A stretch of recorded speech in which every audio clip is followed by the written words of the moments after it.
A'udzubillahi minasyaitonir rajim. Bismillahirrahmanirrahim. Assalamualaikum warahmatullahi wabarakatuh. Alhamdulillahirabbil alamin wassalatu wassalamu ala nabiyina Muhammadin wa ala alihi wa ashabihi ajmain. Ya haq adkhilna mudkhala sidqin wa akhrijna mukhraja sidqin wa ja'alna min ladunka sultanan nasira. Ja'al haqqa zahaqal batil innal batila kana zahuqa ya ghafur. Rabbana innana amanna faghfir lana dzunubana wa qina adzabannar. Amma ba'd. Alhamdulillah kembali kita berjumpa di channel iDream TV dalam program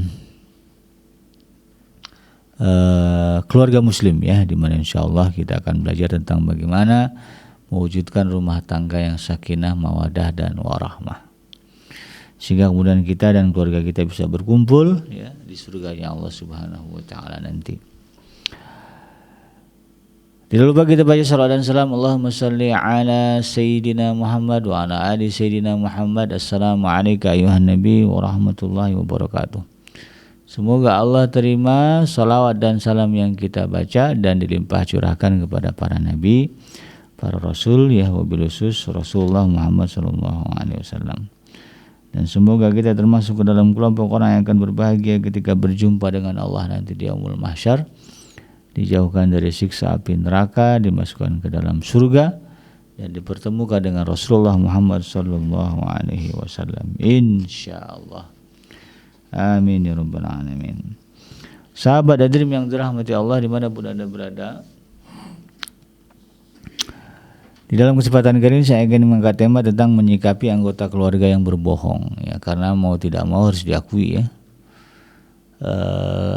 salah satu ya yang menjadi pemicu retaknya rumah tangga atau juga keharmonisan keluarga karena adanya kebohongan yang dilakukan oleh anggota keluarga, apakah itu istri, suami ya, apakah itu anak, orang tua, mertua. Karena pada dasarnya kita manusia ini nggak suka dibohongin ya, kita tidak suka menjadi objek kebohongan. Kita ingin diperlakukan secara benar dan jujur. Itu ya. Orang tua kan kalau udah ngadepin anaknya bohong tuh kan sebel ya, marah. Istri apalagi ya, dihadapkan oleh kenyataan suaminya berbohong. Ngomongnya setia ternyata selingkuh. Ini kan juga menjadi persoalan. Jadi karena itu kemudian sifat atau kebiasaan berbohong ini harus ditekan. Gak boleh dibiasakan tumbuh subur dalam keluarga kita. Bahkan di dalam Al-Quran di surah Taubah ya, surah yang ke-9 ya, urutan yang ke-9, ayat yang ke-119 ini ya, bahwa Allah Subhanahu wa taala memerintahkan, a'udzubillahi minasyaitonir rajim, ya ayyuhallazina amanu ittaqullaha wa kunu ma'as shadiqin. Jadi Allah ini memerintahkan dengan tegas ya, ya ayyuhallazina amanu ittaqullaha wa kunu ma'as shadiqin. Hai orang-orang yang beriman, bertakwalah kepada Allah, wa kunu ma'as shadiqin, dan tetaplah kalian selalu bersama dengan orang-orang yang jujur, yang benar. Jadi circle-nya orang-orang Islam, circle-nya orang-orang mukmin yang bertakwa kepada Allah itu adalah orang-orang yang jujur, orang yang tetap benar, ya, orang yang selalu mengusung ya, menjunjung tinggi nilai-nilai kebenaran, jujur, benar ya, nggak suka bohong lah gitu ya. Dan ini menjadi indikasi bahwa ciri kesempurnaan ya, ciri ketakwaan seseorang adalah ya, kekuatannya di dalam berkata jujur ya, kebiasaannya, tingkah lakunya ya, di dalam persoalan kejujuran. Semakin jujur ya, semakin tinggi ya kejujuran ya yang dia junjung, maka semakin tinggi sebetulnya kualitas iman dan takwa seorang muslim. Ya, apalagi kalau perintah ini kan jelas, wa kunu ma'as shadiqin, tetaplah kalian bersama dengan orang-orang yang benar. maka alangkah bahagianya dan berkahnya rumah tangga, ya, keluarga muslim yang di dalamnya dihuni oleh orang-orang yang selalu benar, ya, orang-orang yang benar, ya, yang disebut Allah sebagai shadiqin, ya. Artinya apa? Orang-orang yang tidak suka bohong. Ya, keluarga yang diberkati, keluarga yang harmonis, keluarga yang Allah ridhai, ya, adalah keluarga-keluarga yang di dalamnya dihuni oleh orang-orang yang beriman, yang selalu bertakwa kepada Allah, kemudian mereka menjunjung tinggi kejujuran. Tidak ada celah ruang dalam kehidupan mereka berumah tangga itu kebohongan. Ya, suami jujur, istri jujur, anak jujur, mertua jujur. Ya. Ini harus menjadi catatan bagi kita. Ya, terlebih Rasulullah Shallallahu Alaihi Wasallam juga menegaskan kan di dalam satu hadis, ya, yang diriwayatkan oleh Imam Bukhari, ya, Imam Ahmad, ya, Imam Muslim juga ada, ya, Imam Abu Dawud juga menyebutkan hadis ini, Imam At-Tirmidzi juga sama, ya, Ibnu Hibban, ya, juga Imam Al-Baihaqi juga sama, ya, pernah meriwayatkan hadis ini, ya, di mana Rasulullah Shallallahu Alaihi Wasallam mengatakan, An Abdullah ibni dalam hadisnya itu disebutkan Rasulullah Shallallahu Alaihi Wasallam, ya, pernah berkata, alaikum bisidqi. Ya, hadis ini jalurnya dari Ibnu Mas'ud, ya.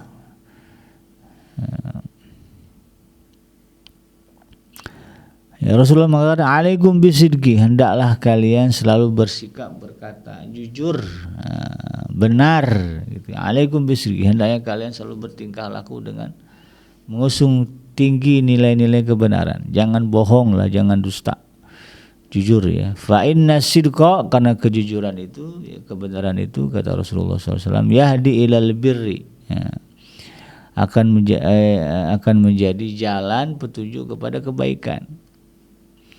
Jadi ketika kita mempertahankan komitmen untuk selalu berkata jujur, menjunjung tinggi nilai-nilai kebenaran, maka itu kita akan mendapatkan, ya, bimbingan, ya, jalan menuju kebaikan. Wa innal birra yahdi ilal jannah, dan kebaikan-kebaikan itu, kata Rasulullah SAW, akan menjadi petunjuk kepada jalan menuju surga. Nah, maka di sini pentingnya kemudian kita, ya, bersama dengan keluarga kita, ya, menjunjung tinggi nilai-nilai kejujuran, kebenaran, dan menjauhkan, ya, tabiat sikap berbohong, ya, di dalam keluarga. Nah, bagaimana Abi Kenji ketika kemudian kita mendapati kenyataan bahwa ada anggota keluarga kita yang berbohong, ya, bagaimana sikap kita seharusnya dalam hal ini, ya, ada beberapa hal yang menjadi catatan, ya, tentang bagaimana menyikapi anggota keluarga yang berbohong. Yang pertama adalah, ya, kalau itu keluarnya dari anggota keluarga kita yang masih kecil, ya, anak-anak kita yang usia yang baru 4 tahun, keponakan kita, gitu kan, yang baru umur yang mungkin masih balita, ya, umur 5 tahun ke bawah, kalau mereka, ya, kita nilai, ya, omongannya tidak benar, ya, tidak jujur, ya, maka itu tidak usah dikhawatirkan. Jangan risaulah, ya, kalau anak-anak kecil ini kemudian kita dapati kenyataan mereka berbohong, biarkan saja. Kenapa? Karena anak-anak ini masih polos, masih murni, belum bisa membedakan antara yang hak dan yang batil, antara imajinasi dengan kenyataan. Nah, yang penting pahami apa yang dia maksudkan, ya, tujuan dia ngomong gitu apa. Nah, kalau sekedar berekspresi, ya, atau bermain, ya, biarkan saja, ya. Tidak usah kemudian dianggap serius, ya. Nah, kalaupun ingin, katakanlah ini kan konsepnya pendidikan Abi Kenji, ya, kita ingin mendidik anak kita nggak boleh bohong. Nah, silakan, ya, disikapi dengan kebenaran, disikapi dengan baik lah, proporsional. Ya, tanya, diklarifikasi, gitu, ya, agar kemudian anak-anak ini, ya, mengucapkan atau menerangkan kejujuran yang sebenarnya, sehingga kemudian kita, dia tahu, ya, bahwa bohong itu sesuatu yang tidak boleh terjadi dalam keluarga, ya. Sampai-sampai orang tuanya kemudian harus mengklarifikasi, memojokkan dia, ya bahkan memaksa untuk mengatakan yang sejujurnya. Bunda, aku lihat pocong tadi. Nah, ya, tanya benar-benar, di mana kamu lihat? Emang kayak gimana pocong itu? Ya, itu jangan dibiarkan. Ya. Atau kalau mau kita biarkan, ya biarin aja. Enggak apa-apalah. Ya. Pocong mah ya cuman begitu doang, nggak bisa ngapa-ngapain misalnya. Gitu ya. Tapi kalau mau ditelusuri silakan. Ya. Itu cara. Tapi menelusurinya tentu dengan cara yang baik, ya. Mengklarifikasi dengan cara yang baik. Jangan main tampar, main pukul, ya. Itu tidak ada, ya. Nah, kemudian yang ketiga perlu dipahami juga, ya,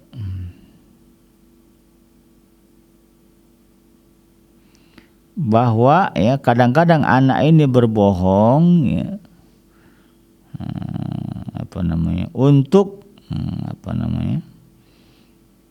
untuk mengatasi kekurangan mereka, atau untuk menutupi kekurangan mereka. Jadi istilahnya apa? Kita harus paham sebetulnya reason, ya, atau alasan dibalik kebohongan anggota keluarga kita itu apa. Kalau ternyata ya alasan itu sumbernya dari kesalahan kita, kelemahan kita, ini yang kemudian kita perbaiki. Ada anak yang kemudian kalau ngomong ke temannya ya bombastis, ya punya ini punya itu, padahal nggak punya apa-apa. Ya kesohor nanti sama teman-temannya. Oh, dia orang kaya padahal orang miskin. Nah, ketika orang tua mendapati kenyataan anaknya ngomong bohong ya ke teman-temannya, ke orang lain tentang fakta sebenarnya ya dalam tentang keluarga dia. Nah, ini kemudian kita ya dua lah, yang pertama kita luruskan ya anak-anak ini. Kita larang untuk tidak mengatakan hal seperti itu. Kemudian yang kedua adalah kita juga harus memotivasi diri kita untuk mengatasi kekurangan-kekurangan itu. Ya, berjuang gitu.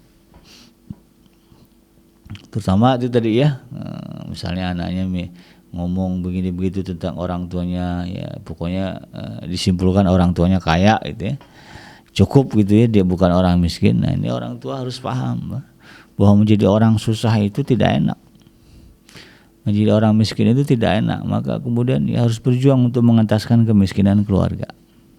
Sikapnya harus begitu gitu ya. Dan tapi tetap kita tidak mendukung ya omongan anak kita yang berbohong. Tapi di satu sisi kita pahami bahwa mungkin dia sedang defend, ya, mempertahankan posisi dia, ya. Yang kalau dia nggak bohong, ya, dia lebih trauma lagi, ya, dilecehkan, diejek oleh teman-temannya. Ya, dimaklumi tetapi tetap tidak bisa kita biarkan. Ya ngomonglah ke anak kita, janganlah gitu Kak, ya. Nah, ya, kenapa? Ya, nanti yang susah kamu juga, ya, karena satu kebohongan akan mengundang kebohongan yang lain. Ya, terangkan kepada mereka.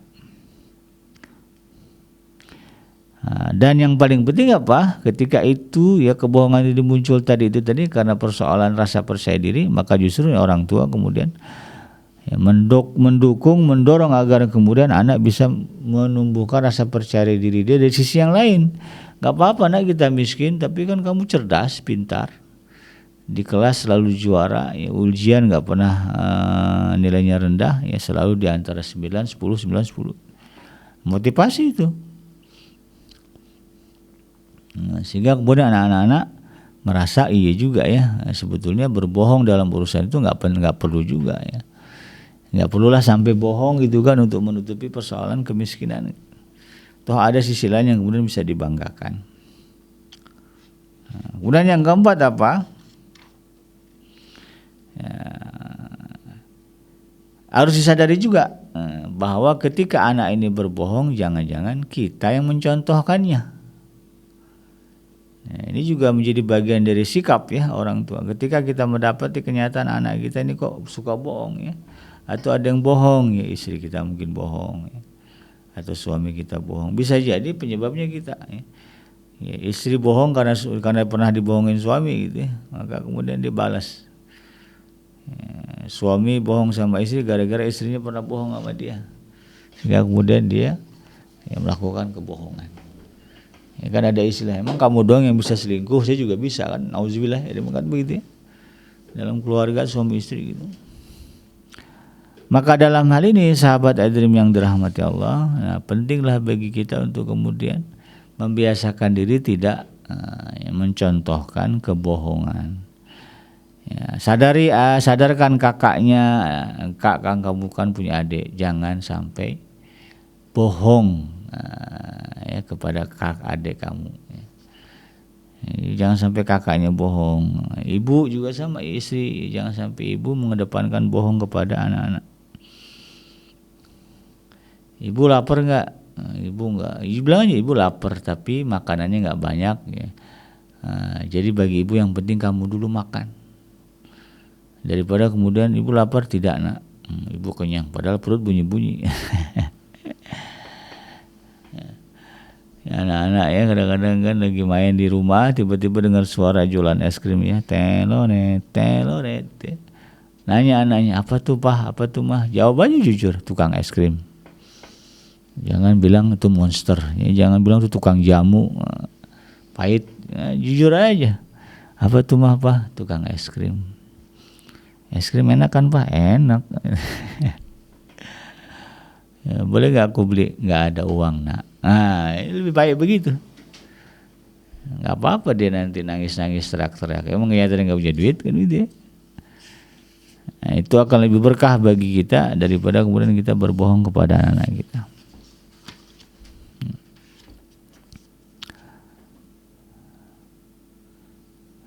Sama ya, kadang-kadang anak-anak juga suka lebay ya dalam bicara. Atau ada anggota kita, keluarga kita yang kadang-kadang lebay dalam berbicara ya. Berlebih-lebihan. Bagaimana menyikapi Habib Kenji? Ya juga dalam hal ini jangan kemudian terlalu serius. Ya. Terlalu serius mendukung atau terlalu serius juga mencela nggak boleh. Ya temannya suaminya yaitu istrinya ya ngomong kepada orang lain yang bombastik ya tentang suaminya. Sepertinya suaminya super gitu kan. Padahal biasa aja. Ya, suami bagaimana menyikapinya? Ya jangan mendukung ya full, ya jangan juga kemudian kita merendahkannya. Jadi jangan sampai kemudian suami negor, kamu nih gimana sih, malu aku nih gini-gini nih. Ya suami harus paham juga kenapa istri ngomong begitu. Ya bisa jadi karena dia juga ya di posisi sedang menyelamatkan diri dia gitu kan. Ya ketika ngomong sama teman, kadang-kadang misalkan ada kan circle orang yang kalau pasangannya biasa-biasa aja gitu, menjadi merendahkan diri gitu ya, merendahkan orang. Tapi kalau bagi saya mendingan ganti teman aja lah ya, daripada kemudian harus bohong gitu ya.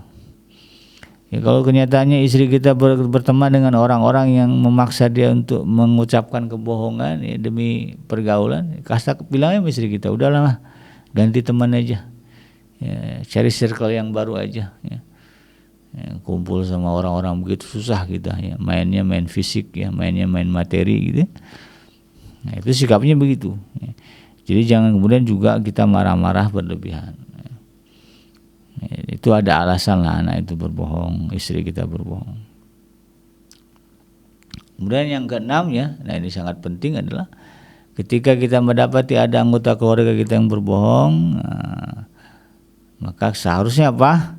Ya untuk mencegah itu kita harus bisa menanamkan kepada jiwa anak-anak kita bahwa kejujuran adalah nilai yang sangat dijunjung tinggi dalam Islam. Artinya apa? Kesadaran beragama.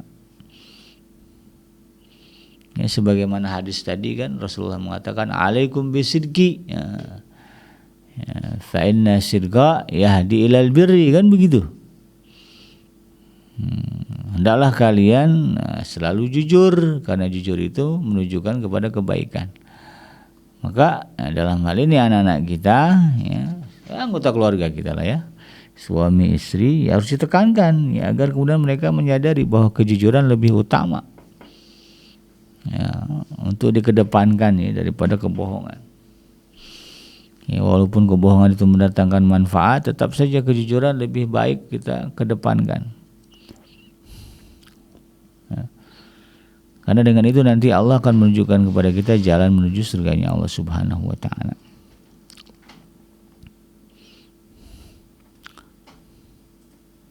Bolehkah kita menghukum anak atau anggota keluarga kita yang bohong? pada dasarnya boleh, tetapi kemudian harus dipahami juga kenapa mereka berbohong, sehingga kemudian kadar hukumannya tidak melewati kadar kesalahannya. Iya, saya tahu bohong itu salah, tapi bapak, ibu, ayah, bunda harus paham kenapa dia bohong.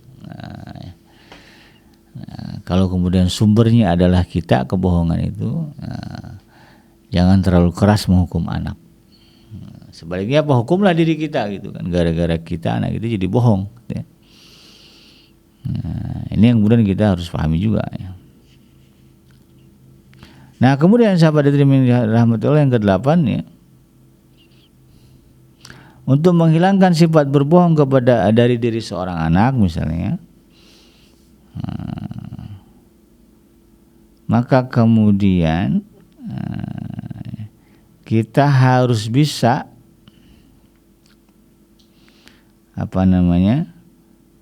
memberikan motivasi, baik dengan ucapan nasihat atau kita memberikan contoh ya tentang bagaimana kejujuran itu bisa merubah atau mengarahkan kita kepada kebaikan, kemaslahatan. Bahkan kalau perlu kita contohkan orang-orang ya yang dikenal oleh anak-anak kita yang selalu yang mengedepankan kejujuran, yang tidak suka berbohong. Sehingga kemudian anak secara sadar akan berusaha menghilangkan sifat bohong dalam diri dia. Jadi pada intinya apa? Jangan sampai kemudian kita membiarkan kesadaran anak-anak kita ini tertanam bahwa bohong itu boleh, bahwa bohong itu tidak masalah, bahkan bohong itu bisa menyelamatkan mereka. Itu enggak benar. Kadang-kadang ada anak yang bohong gara-gara supaya enggak dihukum gitu ya. Maka kemudian dari sini orang tua kita harus paham ya, ketika anak kita melakukan kesalahan, nah maka harus diapresiasi kejujurannya mengakui kesalahan. Ya, bapak tahu kamu salah, tapi bapak apresiasi kamu sudah jujur ya mengakui kesalahan. Maka hukumannya bapak ringankan. Nah, itu harus jelas di depan didengar anak. Ya, bahwa kejujuran ini kemudian akan menyelamatkan mereka dari hukuman. Jadi jangan diratain aja ya. Udah ngomong jujur masih disiksa juga ya, masih dihukum berat juga nggak boleh. Kalau anak itu sudah mau jujur, apresiasi kejujurannya, kemudian kurangi hukumannya. Dan insya Allah nanti lama-lama ya mereka akan terbiasa untuk meninggalkan kebohongan ya, dan kemudian membiasakan diri untuk berkata jujur. Itulah ya sahabat Dream ya, kurang lebih ya pembahasan terkait dengan tema kita pada hari ini ya, tentang menyikapi anggota keluarga yang berbohong. Yang benar datangnya dari Allah Subhanahu wa taala, dan yang salah semata-mata lahir dari kealfaan dan kelapan saya pribadi. Saya bikinnya pamit undur. Hasbiyallahu la ilaha illa huwa alaihi tawakkaltu wa huwa rabbul arsyil azim. Subhanaka Allahumma rabbana wa bihamdika asyhadu an la ilaha illa anta astaghfiruka wa atubu ilaik. Walhamdulillahirabbil alamin. Wassalamualaikum warahmatullahi wabarakatuh.